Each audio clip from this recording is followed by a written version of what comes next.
Today's speaker, Alessandro Acquisti, will be speaking on Facebook and social media. The talk is titled Faces of Facebook, Privacy in the Age of Augmented Reality. Please join me in welcoming Alessandro Acquisti. Thank you. Thank you. Thanks, everybody. And thank you for being here. It's always a great pleasure to be at Black Hat. And in this case, I would like to mention my co-authors, Ralph Gross and Fred Stutzman. This talk is about a few things. Face recognition, for sure. That's where we start from. But face recognition is just the start. What we were interested in studying was the not so distant consequences and implications of the convergence of a number of technologies. One of the other technologies are online social networks. And combined with a few more ingredients that you will see through my presentation, the story we're trying to tell is a story of augmented reality, of a blending of online and offline data, which I find inevitable, and which raises pretty deep and concerning privacy questions. So this is what the talk is about. But I will start not from the talk itself, but from the future. And this is a movie that we have all seen, right? Minority Report. Tom Cruise walking around a future shopping mall. I believe that in the movie version of Philip K. Dick's story, it was 2054.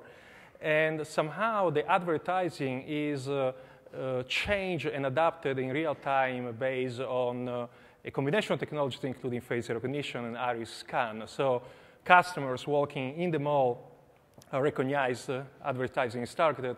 The same way now, online advertising is targeted based on your online behavior. But there is also another side to this future in the movie, the creepier side, where iris scan is used for surveillance, identifying and detecting people. So keep in mind these two images, these two potential futures we are walking into. They are not mutually exclusive. Keep them in mind. I will go back to these. But in the meanwhile, I will jump back into the past. I think the best summary of the state of facial recognition today was given actually by another Black Hat DEF CON speaker last year, Joshua Marpet. He said, facial recognition sucks, but it's getting better. And I would strongly subscribe to these words. Computers are still way worse than humans in recognizing faces, but they keep getting better. They can still be fooled. DEF CON, the presentation, I believe last year or 2 years ago, a pretty smart idea, putting some LEDs on a hat that was sufficient to confuse a face recognizer.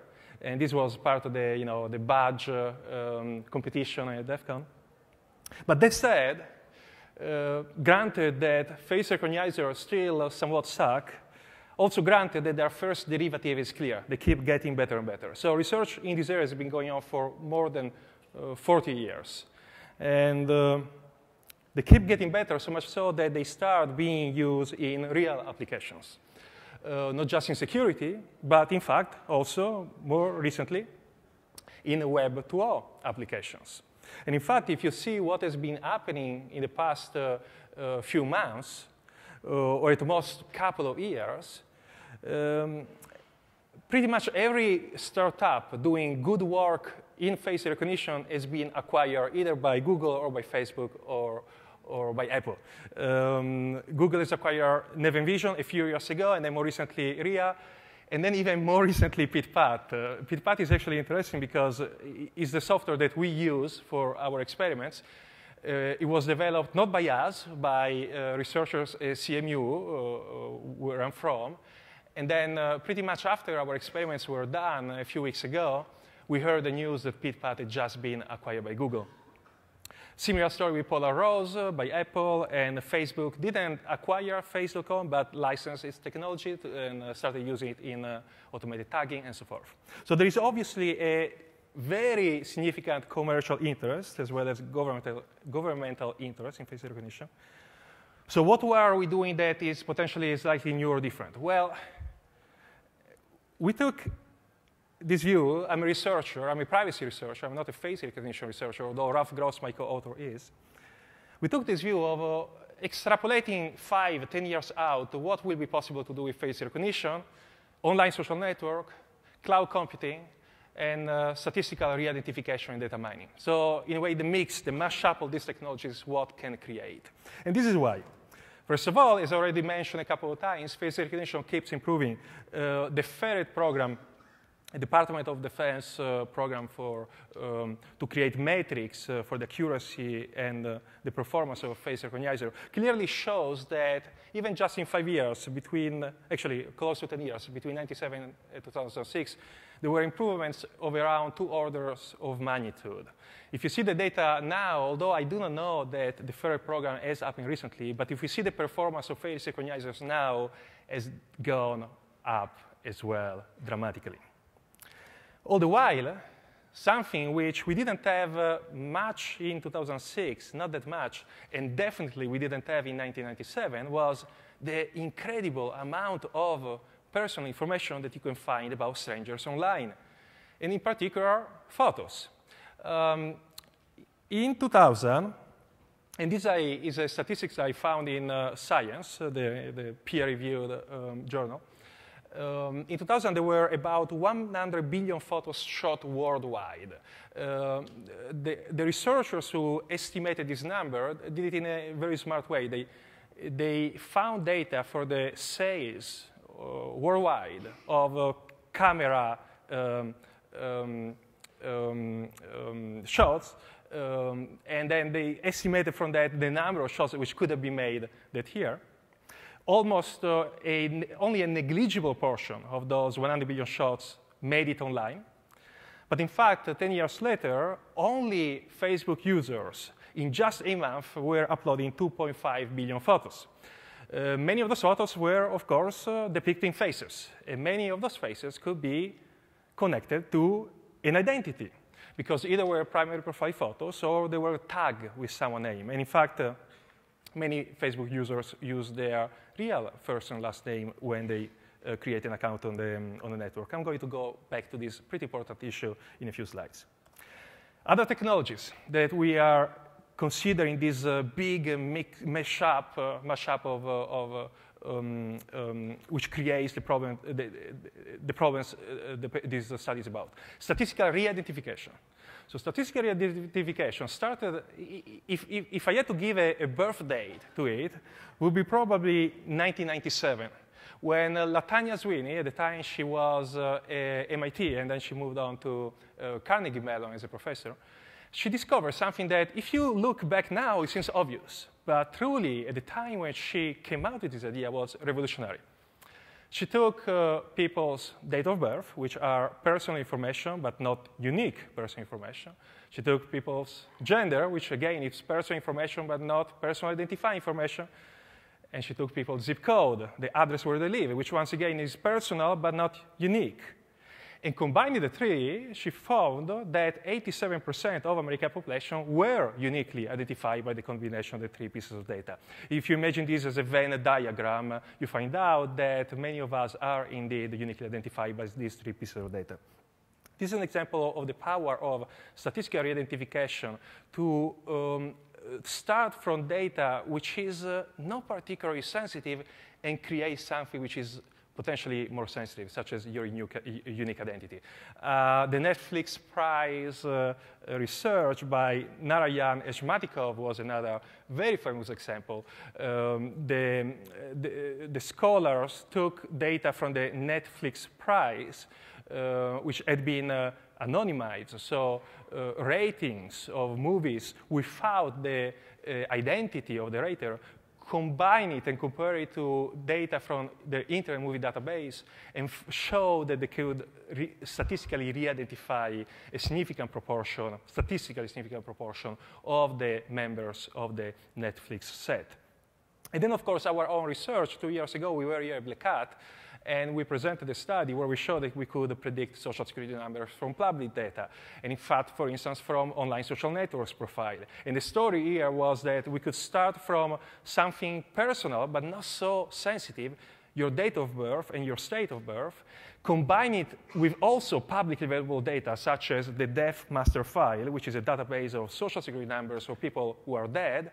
And by combining the two and doing some statistical analysis, we could end up predicting the SSN, not of the dead people, but of people who were alive. Another technology, cloud computing. Cloud computing allows cheaply and efficiently to run many face comparisons in just a few seconds. Otherwise, they would not be possible with normal computers. And ubiquitous computing. The idea that I can just take my smartphone and connect it to the internet, and although my smartphone does not have the processing power to do 500 million face comparisons in 10 seconds, something up there in the cloud can, and I just need to connect to it to run face recognition in real time in the street. So this is what we are talking about. Combining all these technologies, and in particular face recognition and publicly available online social network data, for the purpose of large-scale, automated, peer-based individual identification online and offline, and individual information inference, the inference of additional information about these individuals, potentially sensitive data.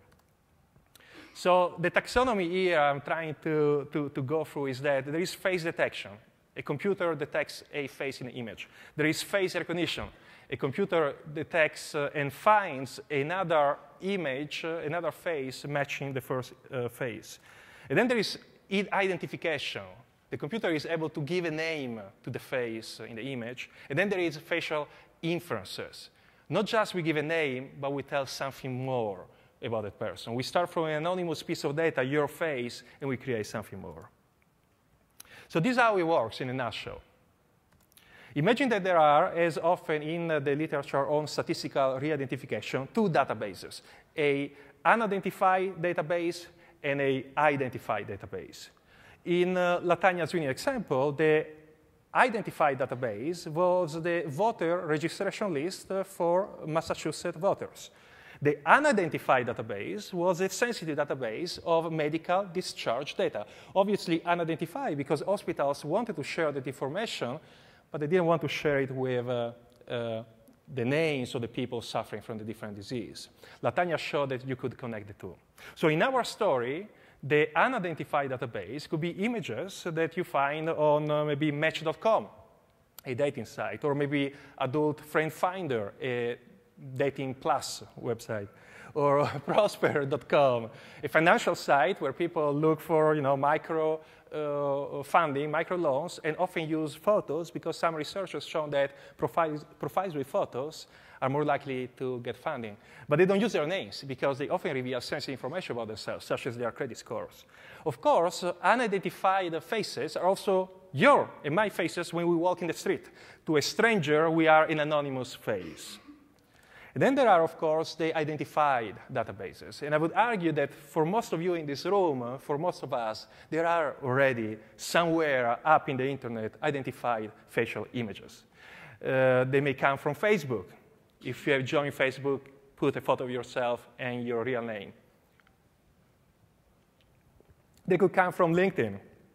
They could come from organizational rosters and so forth. Face recognition finds a match between two images of possibly the same person. And because of this, we can use the identified database to give a name to a record in an up till then unidentified database. But not only that, the story we're telling is that with the personal information that you find online, once you have a name, you can look for more information, such as maybe the social security number, or maybe the sexual orientation. A paper coming out, which came out a couple of years ago, show how you could predict sexual orientation of Facebook users based on the orientation of their friends, or maybe credit scores. And because of this, if you're able to infer information for the identified database, and if you're able to find a match through recognition to the unidentified database, you close the circle, you end up connecting the sensitive data to the unidentified up till then anonymous person. So this is the story in a nutshell. So the story is that your face is truly the conduit, is really the veritable linkage between your offline persona and your online persona, or personas, your many online identities. Because, well, Eric Schmidt said that maybe when we turn 18, we should be allowed to change our names to, recreate from scratch our reputation. Well, the problem is that it's much harder to change your face. Your face is a constant which connects these different personas. And as I mentioned, for most of us, there are already identified facial images online. So the question is the combination of technologies which are described going to allow these linkages? Linkages where it's not just that we give name to an anonymous face, but we actually blend together this online and offline data. And I'm really stressing the point, because the social security number application I will show in a few seconds is just one example. We chose it because we thought it would be helpful to drive home the point. But it's really one example of what is going to happen, this blending of online and offline data. This emergence of personally predictable information that, in a way, is written on your face, even if you may not be aware of. This may democratize surveillance. And I'm not saying this with a good sense. I'm saying this with concern, in that we are not talking simply of constricted and restrained Web 2.0 applications that are limited to consenting opt-in users, such as maybe Picasa or currently Facebook tagging. We are talking about a world where anyone in the street could, in fact, recognize your face and make these inferences, because the data is really already out there. It's already publicly available. So what will our privacy mean in this kind of future, in this augmented reality future? And we already created de facto real ID infrastructures. Tendentially, Americans are against real IDs, but we already created one through the marketplace. So as I move on to describing the actual experiments that we ran to debate these questions I posit, I want to stress some of the themes I already highlighted in these previous slides. Because I really hope that what will remain of this presentation will not be simply the numerical results of the experiments, but what they imply for the future. Because I feel that what we are presenting is, in a way, a prototype, is a proof of concept, but 5-10 years out, this is really what is going to happen. Your face as the conduit between online and offline world. The emergence of personally predictive information. The rise of visual facial searches, search engine allowing the search for faces. Google already recently started allowing pattern-based searches on images, but not faces yet. The democratization of surveillance, social network profiles and real IDs, and indeed the future of privacy in a world of augmented reality. So let me talk about the experiment. We did 3 experiments. The first one was an experiment in online-to-online identification. So taking pictures from an online database, which was anonymous, or perhaps I should say pseudonymous, comparing it to an online database which was ostensibly identified, and see what we get from the combination of the two. The second was online to offline. Actually, I should have changed that. It's offline to online, because we started from an offline photo and we compare it to an online database. And the last one was the next step. If you can go to sensitive inferences starting from an offline page. The online database, which is identified, which we use across the experiment, were Facebook profiles. Why did we use Facebook profiles? We could have used others. LinkedIn also profiles have often, not always, images and names. But Facebook in particular is interesting, because if you read the privacy policy of Facebook, it really tells you that Facebook is designed to make it easy for you to find and connect with others. For this reason, your name and profile pictures do not have privacy settings, meaning that you cannot change how visible your primary profile photo is. If you have a photo of yourself as your primary profile photo, anyone will see it. You cannot change that. And in fact, most users do use primary profile photos, which include photos of themselves. Not only that, many users, according to our estimate, 90%, and you will see the results later, use their real first and last name on Facebook profile. So you see where I'm going. This is the story of the real ID, de facto real ID. So in this first experiment, we mine data from publicly available images from Facebook, and we compare it to images from one of the most popular dating sites in the US. The recognizer that we use for this application, as I mentioned earlier, is called PitPath. It was developed at CMU. It's been acquired around 10 days ago by Google. it does two things. First, face detection, and then face recognition. Detection is finding a face in a picture. Recognition is matching it to other faces according to some matching scores.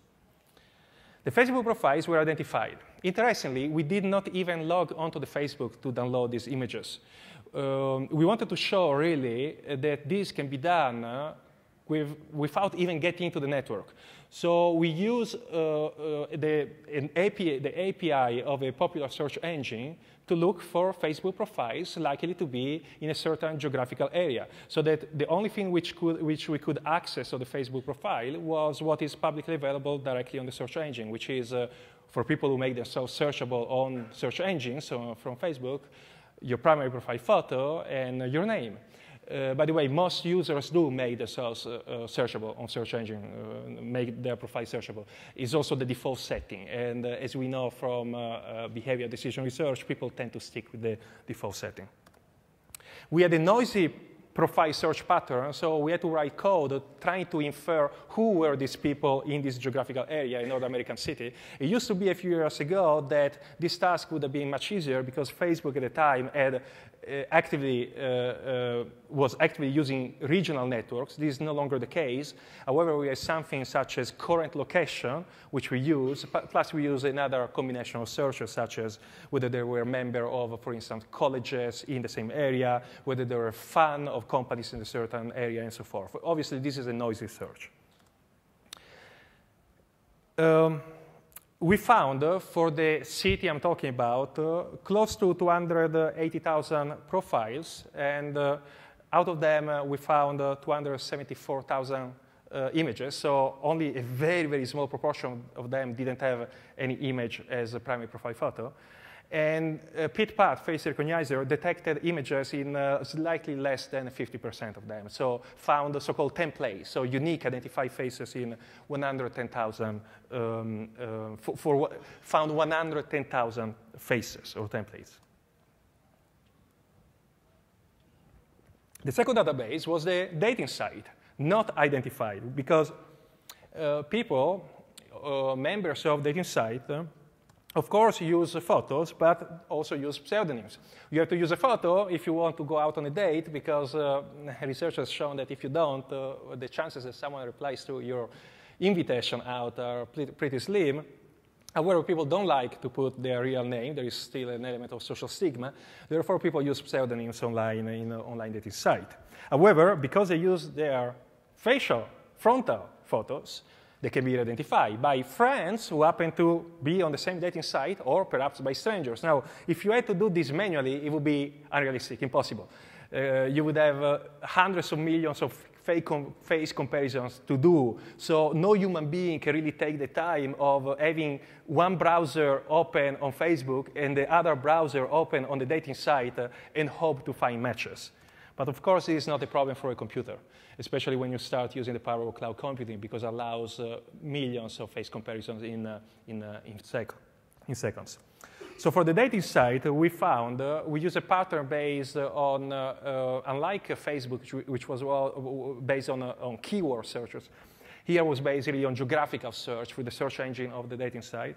So we look for profiles within the so-called urbanized area of the same North American city.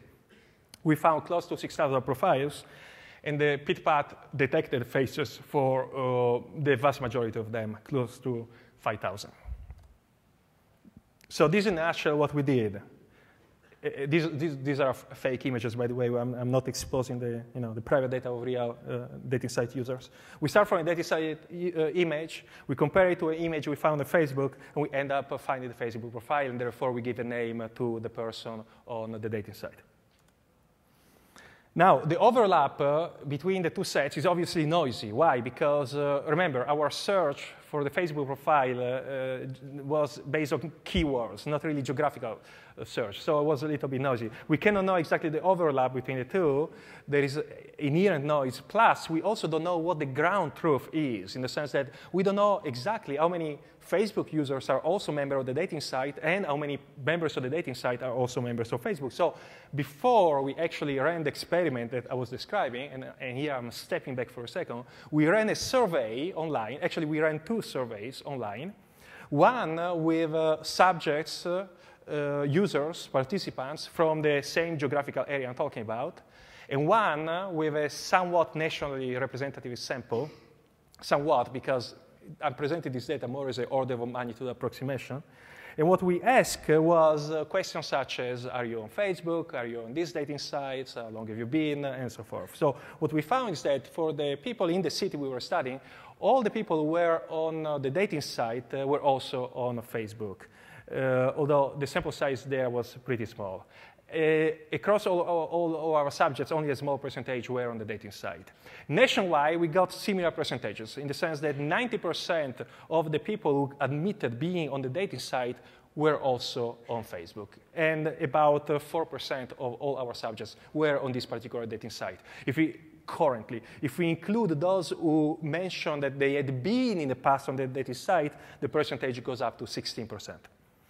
We also asked, without asking the actual names, because this was all anonymous, on Facebook, do you use your real first and last name? So take it as you may. This is, there is always an element of self-selection in this kind of surveys. But the results we got is that 90% of our subjects said that, yes, they were using their real name on Facebook. And this data matches pretty well a study that Ralph Gross and I did a few years ago.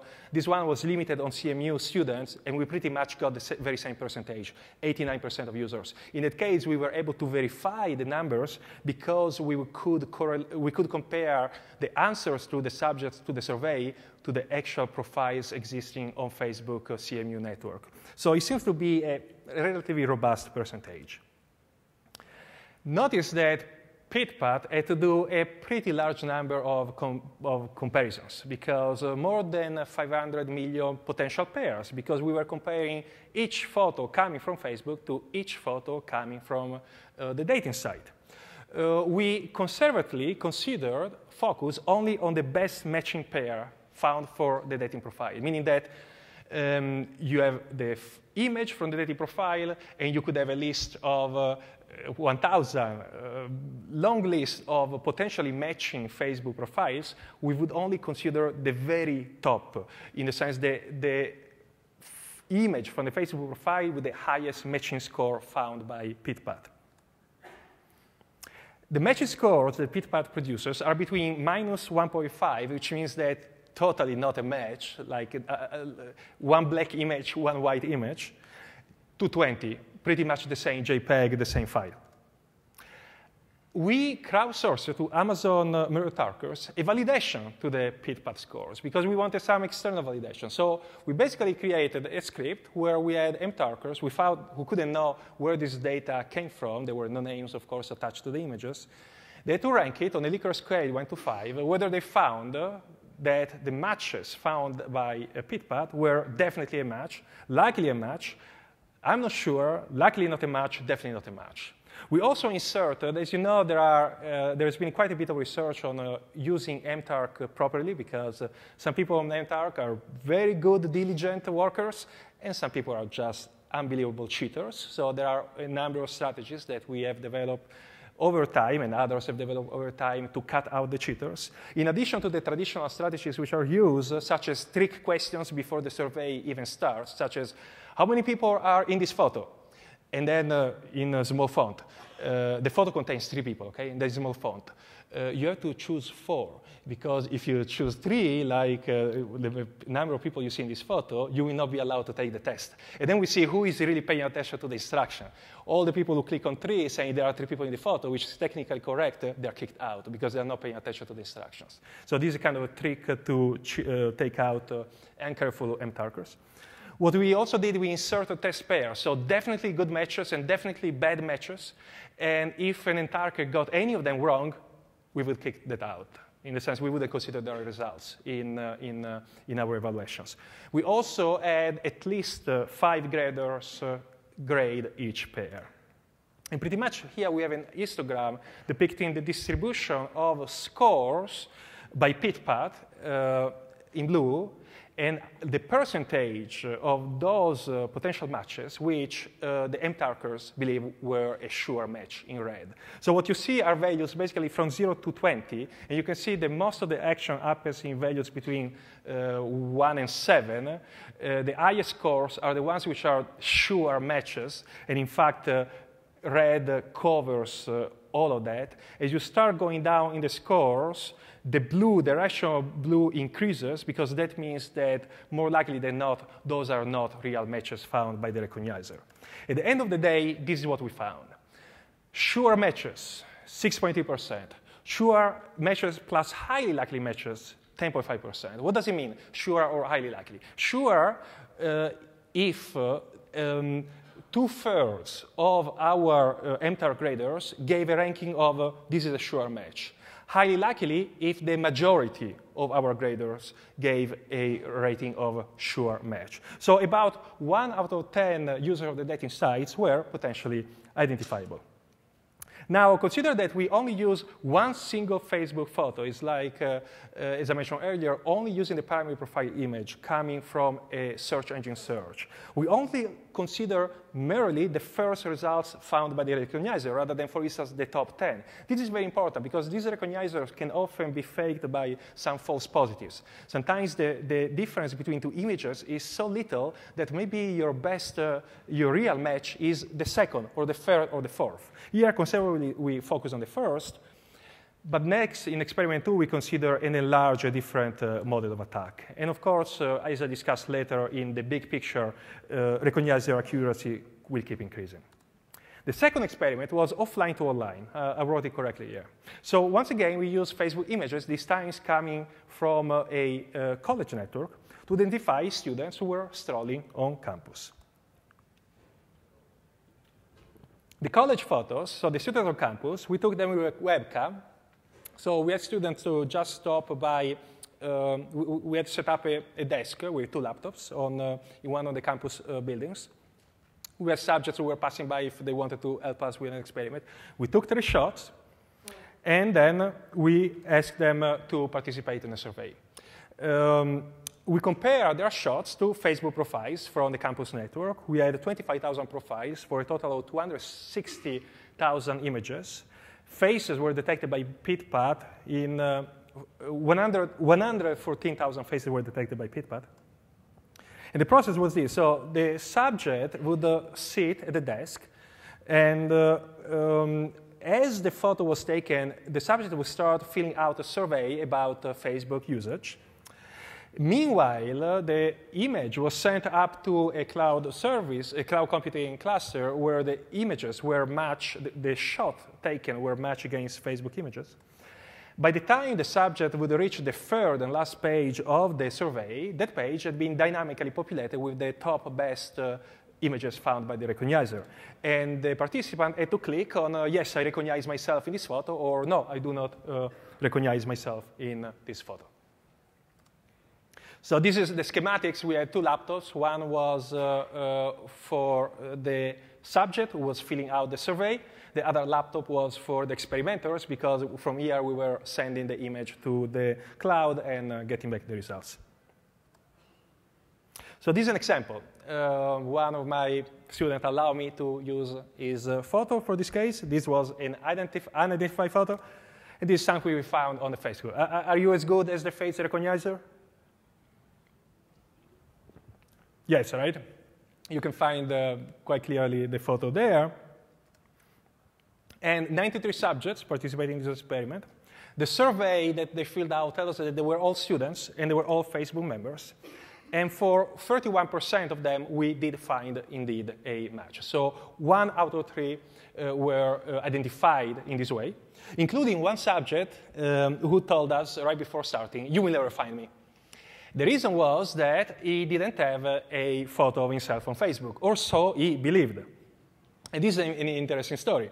We found him through an image made publicly available by one of his friends. And the biggest story here is that it's not just how much you are revealing about yourself, it is also how much your friends or other people are revealing about you. The average computation time was less than 3 seconds. Pretty much it took much less time for the recognizer to find a match than for the student to fill out the survey and arrive to the last page with the matches. And then we wanted to push the envelope because, okay, face re-identification is interesting, but the story we want to tell is bigger than this. Here, what I've shown so far is that we can take an anonymous face online on the dating site or offline in the street, and we can find a Facebook profile, which arguably for 90% of people should give us their name. However, 2 years ago, when we were at Black Hat, we presented a study where we showed that we could start from a Facebook profile and end up predicting people's social security number. So as a visual aid, what we have done so far is we start from an anonymous photo, we use PitPath, we found a Facebook profile. But 2 years ago, what we did is we start from a Facebook profile, we take the def master file, which is public information, and we end up with someone's social security number. So you're seeing where I'm going with this, right? So as a quick parenthesis, what we did 2 years ago was to show that the social security number assignment scheme, although public for many years, had been misinterpreted for many, many years. So people believed that there was much more randomness than what there really was. So if you try to predict someone's SSN with the knowledge that existed before we published the paper, it would be really hard in the sense that the probability of getting the first digits right for someone, say, born in Alaska in 1998 would be, with one guess, 0.0014%. If you don't know where they're born, 1% if you do. The probability of getting the full 9 digits, we will say 1,000 guesses, would be also extremely, extremely low. But we showed that if we took def master file data, so data from the social security number of people are dead, and we organize it chronologically, the x-axis here for Oregon and Pennsylvania, people born in 1996, the x-axis represent date of birth, and the y-axis represent the area number, the first digit, the group number, the mid 2 digit of your SSN, and the serial number, the last 4 digits. So if you organize them graphically, you start seeing very obvious patterns, such as group number remain constant over a period of time for people born in the same state over a certain period of days. Area number cycle in a stepwise sequence. Serial number increase linearly. And we did all of this, and we found out that the accuracy of our predictions was much, much higher, not just for the first 5 digits, but also the last 4, than what was believed before. So much so that brute force attacks on social security numbers were indeed possible. So this is what we wanted to do then in the study. We took Facebook profile, we took data from the def master file, say John Smith, born in July 87 in Jersey, John Doe, also born in July in New Jersey, and we compare it to John OSN, Online Social Network, who is not dead, therefore is not in the def master file, but happens to be also born in New Jersey and also born in July. And by a process of interpolation, we were able to end up predicting the social security number of John Online Social Network using the data from the other Johns who were instead dead. So going back to this study, you see where I'm going. We take someone's face, anonymous, we found their Facebook profile, we end up predicting the social security number. So the story is predicting SSN from faces. But once again, this is just an example. I want to stress that the reason we are doing this is really to think in terms of this blending of online and offline data, which I believe is inevitable 5 to 10 years out.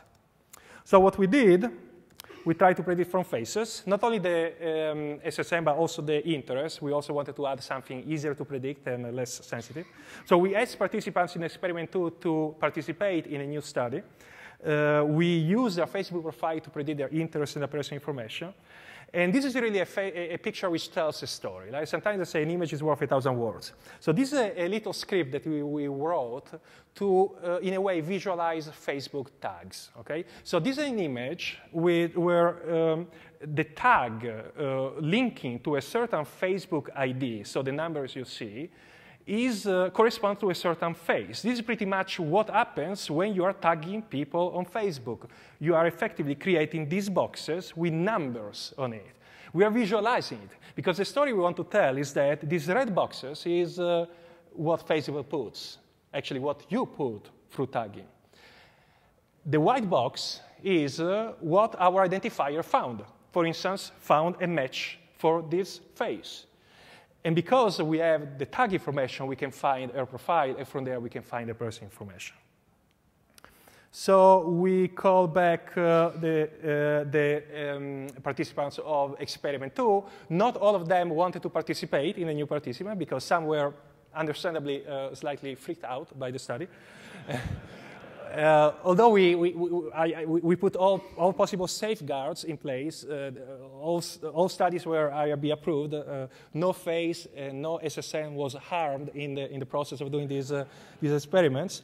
The way we did it, it was important for us that we would be able to aggregate statistics of our prediction accuracy without being able to know whether a certain given subject had whether a certain given subject SSN was accurate or not, because we didn't want to be in the position of inferring the actual SSN of a subject. So we had to devise the experiment in a way that we only would get aggregate data, which we did, and we also explained to the subjects. But some of them didn't feel sufficiently comfortable, so they started and they stopped after reading what it was really about. For those who ended it, which was close to 50% of those who started, we got 75% of all their interests right. We got, if we use just 2 attempts for the first 5 digits, we got close to 70% of the subjects right. If we use 4 attempts, we got close to 30% right. Now, this number may seem either large or low to you, depending on where I come from. I can tell you they're big, in the sense that if you use random chance to predict the first 5 digits of someone's SSN, with a single attempt, your likelihood of getting right, as I showed in the previous slide, was 0.00014. So, experiment 3 was obviously asynchronous, in the sense that first we did experiment 2, in which in the campus building we took the photos and we found the profiles. Then we said, OK, let's push the envelope. Let's get more information on the profiles. Let's predict the SSN. Let's check with the subject whether that's OK. But of course, it's more fun to do it in real time, right? So we started working on a real-time application. So a smartphone application, which in real times tries to do what experiment 2 and 3 did. So predicting personal, even sensitive information from someone's face in real time on a mobile device. So this is the story.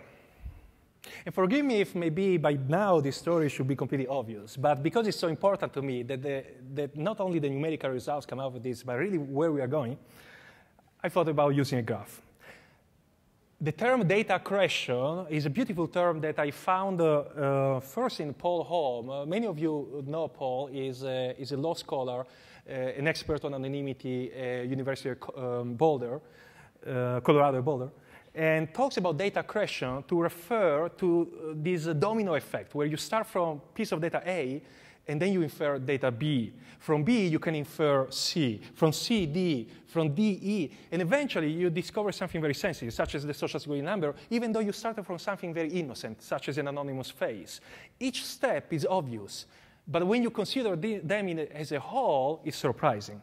So we start from the anonymous face. We found a matching face. From here, we get the presumptive name of the person. From the presumptive name, we use scripts to find additional information about that person, for instance, from USA People Search or Zaba Search or Spokeo.com.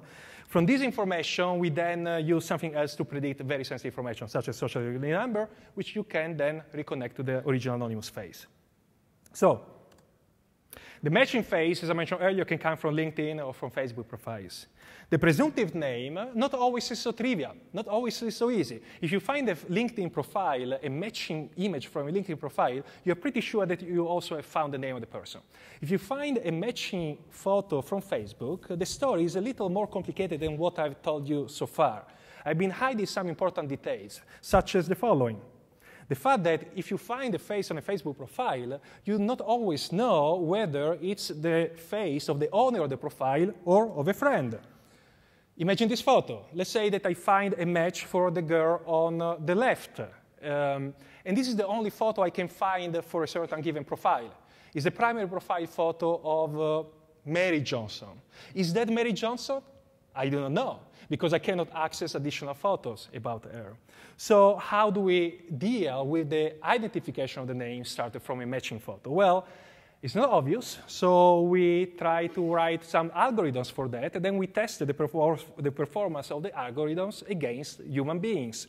So pretty much we took 500, only 433 actually, 433 templates randomly chosen from our set of Facebook profiles, and then we asked humans to find who they thought this person were in our script. And the script we developed is based on a weighted combination of different metrics, such as does the template, so the face, have a tag? If it has a tag, usually the tag is very accurate. Is it in a primary profile photo? Is it in a cluster, when you do cluster analysis, so you combine many faces together, is it a larger cluster inside a Facebook profile? Under the assumption that the larger cluster is usually the one of the owner of the profile. Human coders were able to find were able to be sure about the correct Facebook profile in 46% of the times of this sample. The computer script we wrote was able to approximate the human behavior 63% of the times. So going back, you go through this process, you try to find the presumptive name, then once you have the name, you try to find additional information about the name. In example I'm about to show you, we use, for instance, USA People Search, which is an online people search services, which can be used for free if you use it only moderately, or for pay if we want to use it often. And then from this, you do predictions, such as SN, but also sex orientation, credit score, and so forth. We call it also the transitive property of person information, right? The idea that you go from A to B, from B to C, and so forth. So the real-time demo, eventually, what it does is going to also overlay the information obtained online over the image of the individual obtained offline. And this is a story of augmented reality, right? So augmented reality is really, really cool because it's, you start seeing these amazing applications developing for smartphones. This is an application which uses your GPS data and overlays, you point in a certain direction, overlays information taken online to what you're seeing offline in the real world. Another really cool application I've seen is called WorldLens. I recommend everyone to check it because it's what it does. You point it at a text in Spanish, it translates it on your screen into English, and vice versa. This is really cool, but of course we wanted to see whether we could use it also for our purposes. So we take someone's face, a shot, and then we overlay on that face the name, the social security number, and the interest. The nickname of the project is the Wingman, or the Wing Woman. Okay, so we are equally, okay. And these are real snapshots. So let's see if we pray the God of demo. Let's see if it works out. If I tell you that he worked out 2 hours ago, you believe me? He did, really. I hope I didn't exhausted my demo bonus points 2 hours ago when everything worked. It will take a few seconds first to go from one screen to the other. OK, now we have the screen up. And then let's see, it should go. Is it real time? OK, so you can try.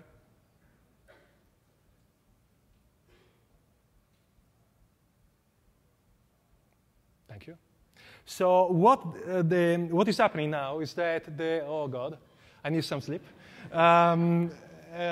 OK, well, that was faster than expected. So Alessandra Quisek, CA. So what happened was the image was sent to a server with a database of images.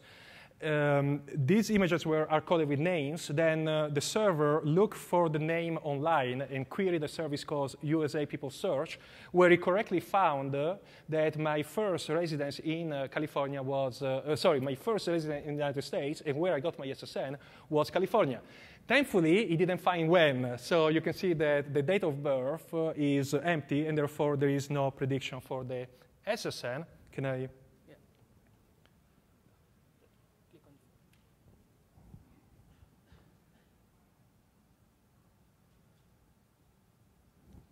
OK.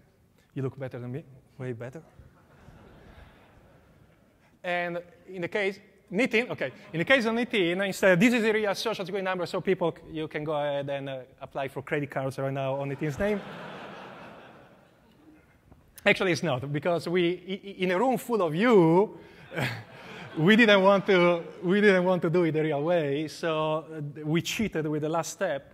The social security number is hard-coded, and if any of you is a social security number nerd, you may have recognized that as an inside joke. That was the very, thank you, Nitin, thank you so much, thank you. Nitin actually developed the application, so thank you. It was the very first social security number ever issued by the Social Security Administration. So if this sounds cool, good, if this sounds gloomy, I have some kittens just to feel a little better. Okay. Now, where we were, to tell you what was happening in real time and what was not happening in real time. This was happening in real time. So we were taking the photo in real time and sending up to a server in real time. This was not happening in real time in the sense that we had hard-coded the database of images. It was we downloaded them from the internet and we saved them. In the future, also this can be done in real time, I believe, and I tell you why in a few slides. This was done with a script in real time. This was done in real time in the sense that the script was really querying USA people search and finding my California residence. And SSM prediction kind of in real time in the sense that it was, but of course we didn't show the real SSM prediction. We hard-coded a fake SSM for Nitin. But the engine works in real time. The SSM prediction engine works in real time. So the limitations. Currently, there are many limitations. What I just show is merely a proof of concept. Facial recognition is not yet there to a point where you can really recognize anyone everywhere all the time. But I'm afraid that it's going to get there. There are technical limitations and legal limitations to creating large databases of images. Computationally, because you need to download massive amount of data. Legally, because, well, we use public information. If you want more, well, you start getting into terms of service problems. Comparative subjects. In our experiment, we had people who were showing their frontal face. Recognizers notoriously get worse when you use non-frontal faces, for instance. And of course, if you're trying to identify someone in the street without making that obvious, it's a little difficult to take a nice frontal face and not be identified yourself. Geographical restrictions. So experiment 1 and 2 were about specific communities. Large, hundreds of thousands of people, but not all the United States. The larger you go, the more computation time needed to do the face comparisons, and the more false positives, of course, you get from that process. However, even though clearly face identification and sensitive inferences everywhere, anytime, anybody is not yet reality, this is where we're going. And why I'm saying and thinking this? Well, yes, there are existing legal and technical constraints. However, many sources of public data identify facial images are already out there. I would argue that for most of us in this room, there are. Tagging self as others is absolutely socially acceptable. It's become very, very common. And in fact, there are companies such as Face.com, which collaborate with Facebook, and they are discussing, almost boasting on their website, how they have already tagged and identified billions of images. So if someone, an external party, third party, doesn't do it based on publicly available information, someone from inside one of the big companies will do it. So the other limitation, facial visual search, extending the availability of press information, I do believe that visual facial searches will become more common. What I mean by this, currently we have text-based searches. Search engines index text, but they can well index images. And in fact, Google recently started talking about pattern-based image search, although not yet visual images, facial images. But we're really going to get there. Think about 1995. In 1995, the idea that someone could put a name, Alessandro Acquisti, in something called a search engine, which didn't even exist, and find all the documents on the W Wide Web with the name was unthinkable. Maybe 5 years from now, visual searches and facial searches of the type I'm describing will be as common, even though they sound as unthinkable now as text-based searches were 10 years ago. And really, if you see at the trend I mentioned earlier with Apple, Facebook, and Google going on a shopping frenzy of startups doing face recognition, you obviously see where the commercial interest is. It's not going to stop. So the other issue, cooperative subjects. It's true, our subjects were cooperative. In experiment 2, we had nice frontal photo. In experiment 1, we have dating site profile photo where people use usually frontal photo. Well, sometimes they use the artistic shot from the top, but also that one is a face. But then again, you can take frontal photo also without being noticed. You can use glasses. There is allegedly the Brazilian police will deploy these for the World Cup in 2014. And how long will it take before we have it on contact lenses? Of course, it's impossible to develop now, 5 to 10 years out, contact lenses that in the street tell you what is the last blog written by the person you are just walking by. Is this so unthinkable? I don't think so. And then face recognizers keep getting better also in detecting non-frontal photos. As we were doing these experiments, a new version of PitPat came out. We started with PitPat 4.2.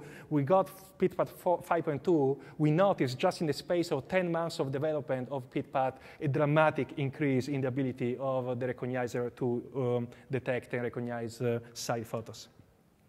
Geographical restriction.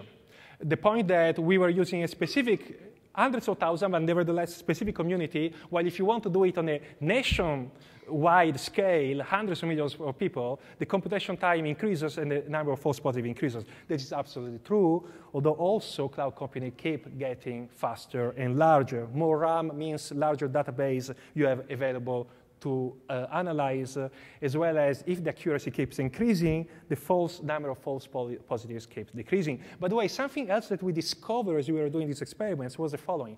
In reality, computers are so bad at recognizing images because we humans are also very bad, in the sense that when we put a human in a task where the only information they have is two photos of the face of a person, I can tell you it's really hard for some people to be recognized. Because we humans are so good in recognizing each other because we use all additional contextual cues, the body shape of the person, how they walk, maybe how they are dressed. Holistically, we capture this information in an instant and we use it to say, that's Richard. But when we only have a shot of a face, our ability of recognizing faces decreases. It's not just computers. And you know what? Online social networks are going indeed to provide these additional contextual cues. So this is why, at the start of my talk, I was mentioning this idea of Web 2.0 profiles as de facto unregulated real IDs. And interestingly, the Federal Trade Commission a few months ago approved the Social Intelligence Corporation, a company which wants to do social media background checks. This suggests really this idea that we are starting accepting online social network profiles as the real deal, as the real veritable information about the subject. Now, this creates cool opportunity for e-commerce. Imagine the first picture I showed of a Minority Report where Gap in the street can see you enter the store, connect your information from online because on Facebook you are a member of the Gap fan club, and so forth. And you don't have to wait 2054 for this. It will be 5 years from now or less. But there are really also ominous implications for privacy. And once again, I am a privacy researcher. I'm not in this to make a startup and allow companies to track people. I'm here to raise awareness about what is going to happen, what I feel is going to happen. And I feel that this is very concerning.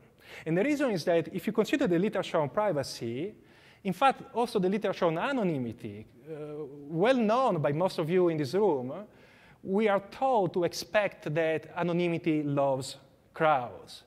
We are anonymous in a crowd. Our privacy is protected in a crowd. But here we have a technology which is truly challenging our perception as well as our expectation of privacy in a physical crowd in the street, because a stranger could know your last tweet just by looking at you, and online, in a dating site, on Prosper.com, and so forth. We don't anticipate this because we are not evolved to think that strangers can recognize us so easily. Not only that, but I know from my other streams of research, which is about behavior economics, which we cannot really anticipate the further additional inferences which become possible once you are re-identified. The problem is that there is no obviously clear solution to meet this problem that doesn't come with huge unintended consequences. Or simply which doesn't work. The ones which do not work are, for instance, opt-in or user consent. I find them ineffective because most of the data is already publicly available. Facebook, for instance, was mentioned earlier the case of primary profile photos being by default visible to all. Regulation, but what type of regulation? Because do we want to stop researching face recognition? Obviously not. There is so much good that can come out for that. Finally, one of the two final questions is, what will privacy mean in this future? In the future of augmented reality where online and offline data blend. But not only that, if you allow me to extrapolate a little wildly, to be a little bold, what also will mean for our interactions as human beings? What I'm talking about is the fact that we have evolved through millions of years to trust our instincts when we meet someone face to face immediately. Our brain, our biology, our senses tell us something about that person, whether the person is trustable or not, whether we like that person or not, whether the person is young or old, cute or not cute, and so forth. Will we keep on trusting these instincts that have evolved over millions of years? Or we will start trusting more the technology, our contact lenses, our glasses, that as we look at the other person, tell us something about that person. Now, do you get offended easily? Are you a crowd who gets offended easily? No? Can I go ahead with a stereotypical joke? Yeah? So then you can joke about me that I'm Italian, I like pizza, and I play mandolino. Okay? So I don't. I play keyboard, no mandolino, but I like pizza. So this is the Wingman application of face recognition. So they meet at a bar, and of course they are using their iPhone to check each other out. Okay, now I'm going to go really cheap on stereotype. And the guy is thinking, I'm going to see if she's on adultfriendfinder.com. And the girl, I'm going to check his credit profile. So, interestingly, in the surveys we ran, we asked our subjects, both the experiment 1 and experiment 3, what did you think about this? Before we identified them, we asked them, what do you feel about these scenarios where people in the street could, complete strangers, could know from your face your credit score? Almost everybody was freaked out. Well, at the same time, almost everyone is revealing online the information, which is precisely the information we use for this prediction. So we once again have this paradox. I'm not the first one to point it out, the paradox between attitudes and behavior. But in a way, I fear that this blending of online and offline data that face recognition, cloud computing, online social network, and statistical re-identification are making possible is pushing the paradox to its most extreme point, which is the unpredictability of what a stranger may know about you. And that's why I want to conclude with the themes I started from, because I really hope that the big story here are not the numbers, but is what is going to happen 5-10 years out. Your faces, the conduit between online and offline world, the emergence of the personal predictive information, the rise of visual, facial searchers, search engine allowing people to search for faces like today you search for text. This democratization of surveillance, which is not necessarily a good thing. Social networks as de facto reality and the future of privacy in this augmented reality world.